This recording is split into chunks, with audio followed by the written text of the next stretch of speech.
We got Gillian Robertson back here on the program. She's going to be fighting at UFC on ESPN +3 on February 23rd. Jillian, how are you today?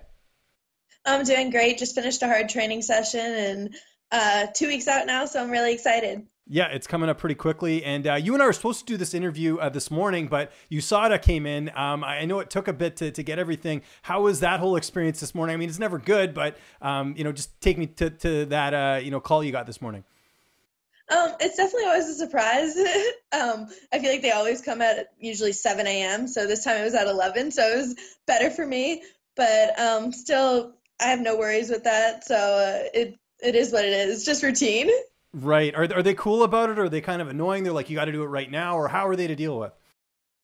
They're always cool about it, but it's like if you can't provide a sample at that time, you have to hang out with them until you can. So Oh, so then you got to do small talk, which is always pretty awkward, right? Oh yeah, it's definitely awkward. I feel like I'm usually sitting there for like 2 hours, just like, so, how's it going? Yeah, it's like being on a bad date or something like that. That's funny. So I guess you just have to drink a lot of water because they need blood and urine, right? That's the whole idea. Yeah, exactly. You're just sitting there chugging water and just hanging out with them until you can provide a sample. And they had to go find you somewhere a little bit different because you're actually in Milwaukee right now. The last time we spoke, you live and train in Florida. What's the connection there? How did you end up training at Roufusport? I'm training at Roufusport for this camp because my head coach, Dean Thomas, is up here working with Tyron Woodley.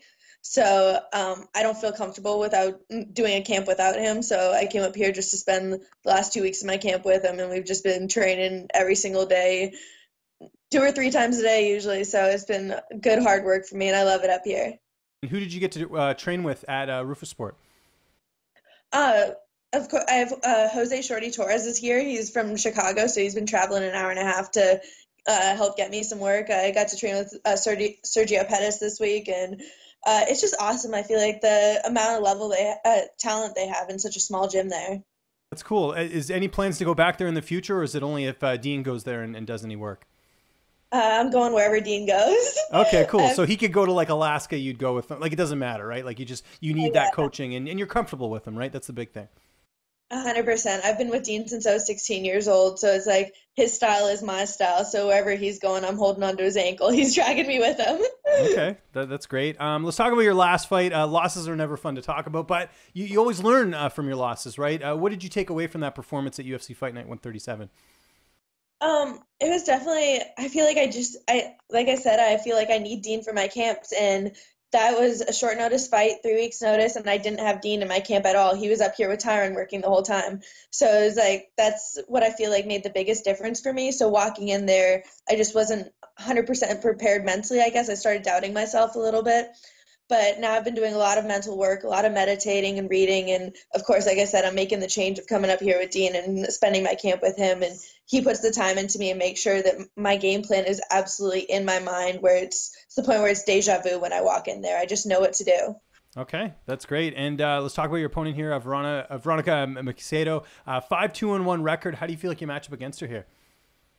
I definitely feel like she's a tough opponent. She's definitely got a good taekwondo. Her spinning back kicks are extremely fast, and she's not terrible on the ground either. She has a pretty good leg lock game. She seems like she's very explosive, but I definitely feel like she's a good matchup for me. I feel like she makes a lot of errors on the ground that'll be easy for me to capitalize on. And we talked about training camp at ATT. Who did you get to work with at ATT for this camp? Two girls I feel like were the biggest part of this camp. Again, it was just a short camp for me there, really. I was just there for 2 weeks. But Marina Miraz provided me with a lot of great rounds. And then Valerie Laredo, who just got signed to Bellator and is actually fighting in 4 days, she helped me with a lot of rounds because she's exactly like Veronica Macedo. I feel like they're both Taekwondo girls, and her kicks are just the same as hers. Yeah, I interviewed Veronica last week. I thought it was kind of neat. She's 20 and making her debut for Bellator. I know she has the Taekwondo background. What's it like getting to work with her, and what can people expect in her debut? Because we're hearing a lot of good things.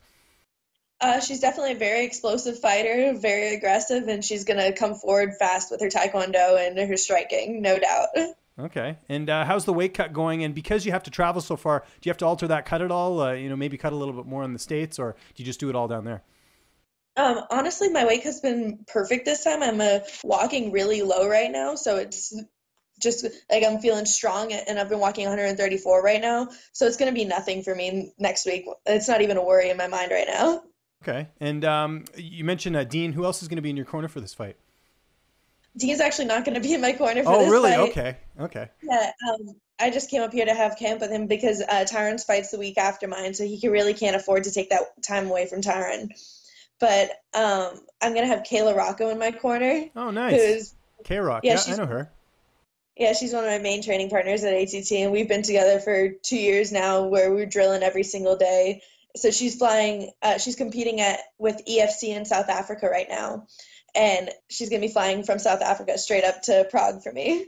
Oh, excellent. So is it just her as your only cornerman, or do you have anyone else?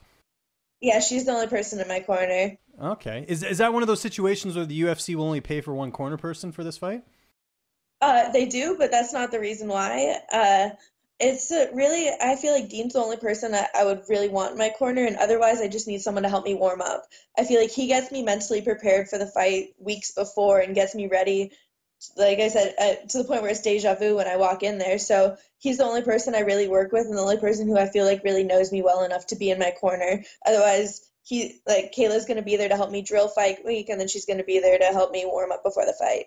Now, will you call him before you walk out just to get that last minute, sort of, words of wisdom? Because it's like, I'm sure it's like, when you play a song over and over again, it gets stuck in your head. If he's not there, you certainly want to have that while you're fighting, like him, giving advice and everything.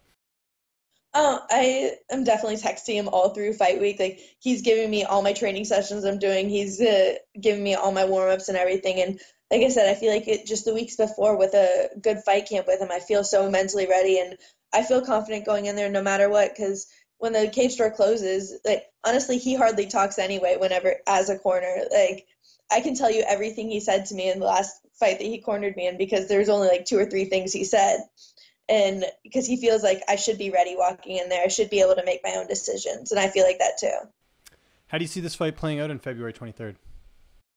I guess the usual from me. I feel like I'm gonna go in there. I'm gonna be able to get my takedown. I feel like my wrestling is definitely superior to hers, and work some ground and pound that I've been working on a lot lately, and then get my submission.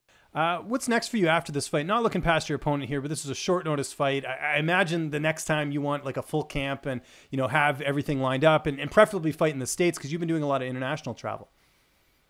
Oh yeah, I definitely want to fight in the States next. I feel like you said, with weight cuts in general and just things like that, it just adds another stress onto you whenever you have to go to another country and figure out food and figure out where to get everything and go grocery shopping and just things like that. It's an added factor, an added stress to fight week, which you don't need.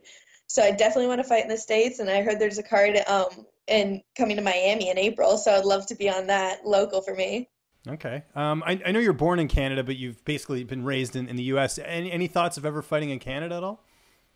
Oh, I'm down to fight anywhere. I'd love to fight in Canada, though. It would be amazing. It's like you said, I was born there, and my grandparents live up there, and I have tons of family up there, so I'd love to go up there. Does the red hair have anything to do with Canada? I guess it's more of like a pink color. How would you describe the color of your hair? That's a good question. I feel like I get both red and pink. I don't know. I go with whatever the person tells me, but no, it doesn't have to do with Canada, but I think it's kind of funny that me and Randa are the two that haven't. We're both the Canadians. Yeah, no, I did think that because she also calls herself, I think it's it's the Quiet Storm, but it's, yeah, obviously, the Canadian roots are there. So that's interesting. Another long plane ride for you. What do you do on the airplane? Like like aside from sleeping, like do you bring any books or movies or what would I find you doing? I love reading, so I read every single day. So I bring a lot of books, and then I usually also write down game planning, just like thinking of ways to go through the fight and just mentally preparing myself. And I feel like writing things down helps me a lot. I feel like I'm really big about the mental game in fighting because I feel like that's how I win fights. Any good books you're reading right now? Uh, can't remember the name of it right now, but Dean just sent me one yesterday that I just started. But it's just about it's I believe it's called The Mental Athlete. It's just about performance, just how to help you prepare to get in the cage. So these are more like not self-help books, but like I guess you read a lot of like books about kind of self-improvement and things like that. Yeah, everything about MMA or self-improvement or about my mental game or just to try to help me get better in this sport because this is really all that I do. Okay. And last question before I let you go. Anyone who follows you on Instagram and on social media, I noticed you do a lot of like modeling and things like that. Is that something, how did that even come together? Because I know there's not someone just walking around with you taking photos all the time. Those are like actually like modeling photos. That was just actually just a few friends. They're just messaging me like they're like, "Hey, I want to try to get my photography out there. Do you mind?" And I was like, "Sure, why not?" So, yeah, that's definitely something that I've just tried out recently, but How do gotten a you good like it? response. Because it's not for everyone, but you seem pretty comfortable doing it. Yeah, I'm definitely comfortable doing it, and like I said, I've gotten a good response from fan base, and so I'm actually talking to a photographer up here in Milwaukee right now to try to get some pictures. So. Oh, there you go. So it's taken off a little bit. Have you had to navigate through sort of the bad side of social media? I'm sure a lot of weirdos messaging you, DMing you, all that stuff. How has that been, just with the modeling stuff? Oh, you definitely get that no matter what. It doesn't matter what pictures you post up there, you're gonna get hundreds of DMs that you just don't want. But luckily for Instagram, there's a message request box that's different than your So it's regular just like messages. completely full, and you're like, I'm not even gonna bother. Like, forget it. So Yeah, I don't even look at half of them because it's not worth my time. this is going to be a great fight. It's coming up here on February 23rd. It is UFC on ESPN 3 from Prague. Gillian, always good catching up with you. Just remind people where they can find you on social media. And if you have any sponsors or shout outs, the floor is yours. Well, I'm on Twitter and Instagram. It's both savage_UFC.